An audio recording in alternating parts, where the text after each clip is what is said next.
राहुल गांधी इन दिनों कोलंबिया दौरे पर हैं। वहां उन्होंने भारतीय कंपनियों की तारीफ करते हुए एक्स पर लिखा कि बजाज, हीरो और टीवीएस का प्रदर्शन देखकर गर्व हो रहा है। उन्होंने कहा कि भारतीय कंपनियां इनोवेशन से आगे बढ़ती हैं, भाई भतीजावाद से नहीं। इससे पहले राहुल ने एक कार्यक्रम में कहा था कि भारत में लोकतंत्र पर हमले हो रहे हैं और अलग अलग विचारों को जगह मिलनी चाहिए। इस बयान पर बीजेपी ने उन पर हमला बोला। कानून मंत्री अर्जुन राम मेघवाल ने कहा कि विदेशों में देश को बदनाम करना राहुल की आदत है। वहीं बीजेपी सांसद कंगना रनौत ने उन्हें कलंक तक कह दिया। अब बढ़ते हैं अगली खबर में।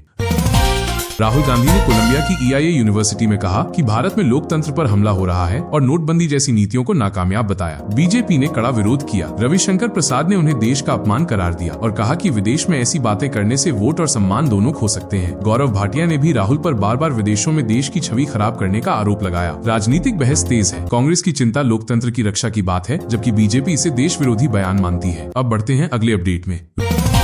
रूस के राष्ट्रपति व्लादिमीर पुतिन दिसंबर के पहले हफ्ते में भारत आएंगे। दिल्ली में पीएम मोदी से उनकी अहम बैठक होगी। दोनों देश रक्षा, व्यापार और ऊर्जा सहयोग पर बातचीत करेंगे। पुतिन ने कहा, भारत के साथ आर्थिक रिश्ते मजबूत करना रूस की प्राथमिकता है। अब अगला खबर देखिए। फ्रांस में खर्चों में कटौती के खिलाफ बड़ा विरोध। 200 शहरों में हड़ताल और प्रदर्शन। लोग अमीरों पर ज्यादा टैक्स लगाने की मांग कर रहे हैं। पेरिस में मशहूर आईफल टावर भी बंद रहा। अब बढ़ते हैं अगली खबर में। बिहार के किसानों को बड़ा तोहफा। सीएम नीतीश ने ऐलान किया कि राज्य के सभी 534 प्रखंडों में सब्जी केंद्र खुलेंगे। इससे ग्रामीणों को रोजगार मिलेगा और शहरों में लोगों को ताजी सस्ती सब्जियां सरकारी तय दर पर मिलेंगी। अब बढ़ते हैं आगे की खबरों में। लद्दाख के पर्यावरण कार्यकर्ता सोनम वांगचुक की गिरफ्तारी पर बवाल बढ़ा। उनकी पत्नी गीतांजलि आंगमो सुप्रीम कोर्ट पहुंची और कहा कि उन पर NSA लगाना गलत है। उन्होंने कोर्ट से तुरंत रिहाई की मांग की और गिरफ्तारी को संविधान विरोधी बताया। अब बढ़ते हैं अगली खबर में। भारतीय बल्लेबाज KL राहुल ने आखिरकार 9 साल बाद घरेलू टेस्ट में शतक जमाकर सूखा खत्म किया। अहमदाबाद टेस्ट में वेस्टइंडीज के खिलाफ उन्होंने 190 गेंदों पर शानदार शतक पूरा किया। ये उनके करियर का 11वां और घर पर दूसरा शतक है। राहुल ने आखिरी बार 2016 में चेन्नई टेस्ट में शतक लगाया था, जब करुण नायर ने 13 शतक जमाया था। इस बार भी राहुल के साथ प्लेइंग 11 में रविंद्र जडेजा मौजूद हैं। खास बात यह है कि राहुल ने 26 पारियों के बाद घरेलू शतक जमाया और 3211 दिनों का इंतजार खत्म किया। ये भारतीय बल्लेबाजों में घरेलू शतक के बीच सबसे लंबा अंतर है, जिससे उन्होंने रविचंद्रन अश्विन का रिकॉर्ड तोड़ दिया। अब बढ़ते हैं अगली खबर में। ट्रंप के 50% टैरिफ के बीच भारत के लिए बड़ी राहत। रूसी राष्ट्रपति व्लादिमीर पुतिन ने ऐलान किया कि भारत को इस टैरिफ से नुकसान नहीं होने देंगे। उन्होंने अपनी सरकार को आदेश दिया है कि व्यापार असंतुलन कम करने के लिए रूस भारत से और ज्यादा कृषि उत्पाद और दवाइयां खरीदेगा। पुतिन ने कहा कि रूस भारत की दोस्ती पहले से मजबूत है और अमेरिका के दबाव का कोई असर नहीं होगा। रूस से तेल आयात जारी रहेगा और इसके जरिए भारत को आर्थिक नुकसान की भरपाई भी होगी। पुतिन ने पीएम मोदी को भरोसेमंद मित्र बताते हुए भारत की राष्ट्रवादी सरकार की सराहना की। उन्होंने कहा कि लॉजिस्टिक्स, भुगतान और वित्तीय अड़चनों को दूर कर दोनों देशों का आर्थिक सहयोग और बढ़ाया जाएगा। अब बढ़ते हैं अगले अपडेट में। अफगानिस्तान के कार्यवाहक विदेश मंत्री आमिर खान मुत्ताकी अगले हफ्ते भारत दौरे पर आएंगे। UNSC ने उन पर लगे यात्रा प्रतिबंध में छूट दी है। मुत्ताकी पर 2001 से यात्रा और संपत्ति पर रोक लगी थी। ये दौरा भारत अफगान रिश्तों के लिहाज से अहम माना जा रहा है। अब बढ़ते हैं अगली खबर में। बिहार के सीएम नीतीश कुमार आज 25 लाख महिलाओं को बड़ा तोहफा देंगे। महिला रोजगार योजना की पहली किस्त के तहत हर महिला के खाते में 10-10 हजार रुपए ट्रांसफर होंगे। इसके बाद दोपहर 3:30 बजे से कैबिनेट की अहम बैठक भी होगी, जिसमें कई बड़े फैसले लिए जा सकते हैं। अब अगली खबर भी देखिए। पूर्व पाक कप्तान सना मीर महिला वर्ल्ड कप कमेंट्री में विवादों में आ गईं। उन्होंने पोके की खिलाड़ी नतालिया परवेज को आजाद कश्मीर से बताया। आलोचना बढ़ने पर सफाई दी, लेकिन सोशल मीडिया पर लोग ICC से उनके खिलाफ कार्रवाई की मांग कर रहे हैं। अब अगला अपडेट देखिए। भारतीय वायुसेना प्रमुख air chief marshal AP Singh ने पाकिस्तान के ऑपरेशन सिंदूर दावे को झूठा करार दिया। उन्होंने कहा कि ये सिर्फ मनोहर कहानियां हैं। हमारे एयरबेस या विमानों को कोई नुकसान नहीं हुआ। पाकिस्तान अपनी प्रतिष्ठा बचाने के लिए ऐसे दावे कर रहा है। अब बढ़ते हैं अगले अपडेट में। दिल्ली। प्रधानमंत्री नरेंद्र मोदी 2 अक्टूबर को राजघाट पहुंचे और महात्मा गांधी की 156वीं जयंती पर उन्हें श्रद्धांजलि अर्पित की। इस मौके पर उन्होंने कहा कि बापू का जीवन साहस, सादगी और सेवा की मिसाल है, जिनके विचार आज भी देश को दिशा देते हैं। पीएम मोदी ने सोशल मीडिया पर भी लिखा कि महात्मा गांधी करुणा और सेवा की शक्ति को समाज को सशक्त बनाने का साधन मानते थे और हम एक विकसित भारत के निर्माण में उनके बताए मार्ग पर चलते रहेंगे। उन्होंने पूर्व प्रधानमंत्री लाल बहादुर शास्त्री को भी उनकी जयंती पर याद किया और कहा कि शास्त्री जी का जय जवान जय किसान का नारा आज भी हर भारतीय को प्रेरित करता है। अब बढ़ते हैं अगली खबर में।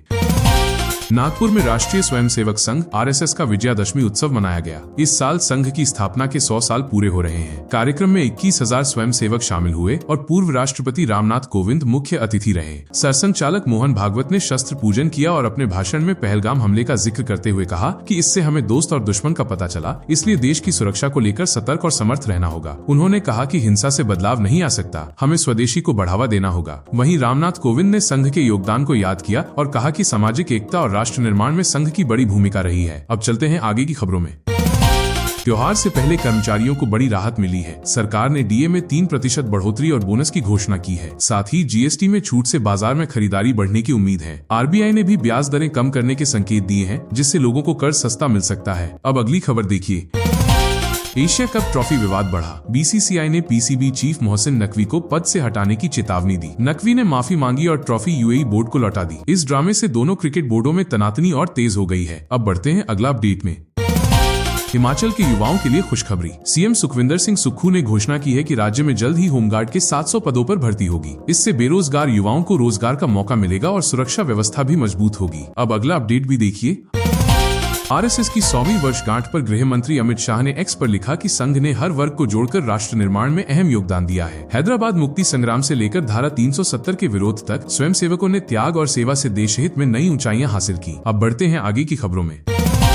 इंदौर में दशहरे पर बड़ा फैसला। हाईकोर्ट ने महिलाओं के पुतले दहन पर सख्त रोक लगा दी है। संस्था पौरुष सोनम रघुवंशी समेत कुछ महिलाओं के पुतले जलाने की तैयारी कर रही थी, जिस पर सोनम की मां ने आपत्ति जताई और कोर्ट पहुंची। कोर्ट ने कहा कि ये महिलाओं की गरिमा और मौलिक अधिकारों का उल्लंघन है। आदेश के बाद पुलिस ने पूरे शहर में कड़े इंतजाम किए हैं और सिर्फ पारंपरिक रावण दहन की ही अनुमति दी है। पुलिस ने चेतावनी दी कि अगर किसी ने महिलाओं का मुखौटा लगाकर पुतला जलाने की कोशिश की तो सख्त कार्रवाई होगी। सोनम के परिवार ने भी कोर्ट के फैसले का स्वागत किया। अब बढ़ते हैं अगला अपडेट में।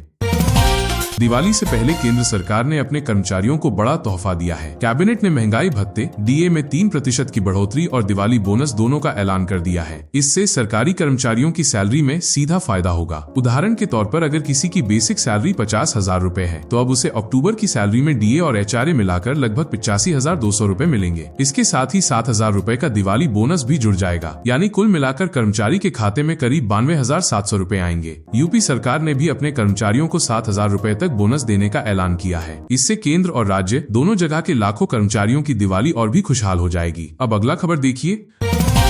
रक्षा मंत्री राजनाथ सिंह ने कहा कि पाकिस्तान ने सर क्रीक में मिलिट्री इंफ्रास्ट्रक्चर बढ़ाया है। उनकी नीयत ठीक नहीं लगती। अगर पाकिस्तान ने कोई हिमाकत की तो भारत ऐसा जवाब देगा कि उसका इतिहास और भूगोल बदल जाएगा। अब अगला खबर देखिए। अमेरिका में बड़ा संकट। बजट पास न होने से सरकारी शटडाउन, 7.5 लाख कर्मचारी बिना वेतन छुट्टी पर भेजे गए। हर दिन 3,500 करोड़ रुपए का नुकसान हो रहा है। ट्रंप पर बजट पास न करा पाने का आरोप। अब अगला अपडेट भी देखिए। मुरादाबाद में बरेली की एक युवती अपने प्रेमी से मिलने पहुंची, लेकिन प्रेमी व उसके परिजन घर पर ताला लगाकर फरार हो गए। युवती ने दावा किया कि रमजान में दोनों का निकाह हुआ था, पर अब प्रेमी फोन तक नहीं उठा रहा। पुलिस मौके पर पहुंची, मगर लिखित शिकायत न मिलने पर लौट गई। अब बढ़ते हैं आगे की खबरों में। यूपी गेट गाजीपुर बॉर्डर पर आज किसान क्रांति दिवस मनाया जा रहा है। भारतीय किसान यूनियन ने हवन किया, जिसमें राष्ट्रीय प्रवक्ता राकेश टिकैत भी शामिल हुए। वर्ष 2018 से हर साल 2 अक्टूबर को यहां किसान हवन कर परंपरा निभा रहे हैं। अब चलते हैं आगे की खबरों में। महाराष्ट्र के पूर्व मुख्यमंत्री और शिवसेना यूबीटी प्रमुख उद्धव ठाकरे ने Asia cup Bharat Pakistan match पर बड़ा बयान देते हुए कहा कि जिन्होंने ये मैच देखा वे देशद्रोही हैं। उन्होंने कहा कि मैंने एक देशभक्त के तौर पर ये मैच नहीं देखा, क्योंकि देशभक्ति केवल खेल देखने से नहीं बल्कि देशहित के मुद्दों पर जागरूक रहने से साबित होती है। ठाकरे ने महाराष्ट्र में आई बाढ़ और किसानों की दुर्दशा को लेकर भी सरकार पर निशाना साधा। उन्होंने कहा कि राज्य सरकार विज्ञापन और ब्रांडिंग में लगी है, जबकि किसान तबाह हो रहे हैं। ठाकरे ने किसानों को 50,000 रूपए प्रति हेक्टेयर सहायता देने और तुरंत राहत पैकेज घोषित करने की मांग की। अब बढ़ते हैं अगला अपडेट में। बिहार की राजनीति में तेज प्रताप यादव इन दिनों चर्चा में हैं। पार्टी और परिवार से अलग होकर उन्होंने अपनी नई पार्टी जनशक्ति जनता दल बनाई है और लगातार दौरों पर हैं। सीतामढ़ी की सभा में जब भीड़ ने जोर जोर से जय श्री राम के नारे लगाए तो तेज प्रताप ने माइक संभाल कर कहा कि ये गलत है, क्योंकि सीता माता का नाम छोड़ा गया। उन्होंने भीड़ से आग्रह किया कि सही नारा जय सिया राम है, क्योंकि ये जानकी की धरती है। तेज प्रताप का ये बयान अब पटना तक चर्चा में है और राजनीतिक गलियारों में इसे बड़ा संदेश माना जा रहा है। अब चलते हैं आगे की खबरों में। इजरायल ने गाजा जा रहे जहाजों के काफिले को समुद्र में घेर लिया है। इन जहाजों पर राहत सामग्री ले जाई जा रही थी। जानकारी के मुताबिक पर्यावरण कार्यकर्ता ग्रेटा थनबर्ग भी एक शिप पर मौजूद है। हालात तनावपूर्ण बने हुए हैं और स्थिति पर नजर रखी जा रही है। अब बढ़ते हैं अगली खबर की ओर। आसियान शिखर सम्मेलन में भारत की भागीदारी पर फैसला बाकी है, लेकिन पीएम मोदी की कुआलालंपुर यात्रा की तैयारी चल रही है। मलेशिया ने ट्रंप को भी बुलाया है। ऐसे में मोदी ट्रंप मुलाकात संभव है। दोनों नेता द्विपक्षीय बैठक कर सकते हैं, खासकर ट्रंप के टैरिफ विवाद पर। अब चलते हैं अगली खबर में। पीओके में सब्सिडी कटौती के खिलाफ लोग हिंसक हो गए। प्रदर्शनकारियों ने पाक सेना के 25 जवानों को बंधक बना लिया और कई रास्तों को बंद कर दिया। हालात तनावपूर्ण हैं और सेना को हालात काबू करने में मुश्किल हो रही है। अब चलिए अगली खबर भी देखिए। मुंबई में दुर्गा पूजा उत्सव धूमधाम से मनाया जा रहा है। इस मौके पर बॉलीवुड सितारे भी मां दुर्गा की भक्ति में लीन दिखे। काजोल और रानी मुखर्जी के परिवार ने भव्य पंडाल सजाकर पूजा का आयोजन किया, जहां कई फिल्मी हस्तियां आशीर्वाद लेने पहुंची।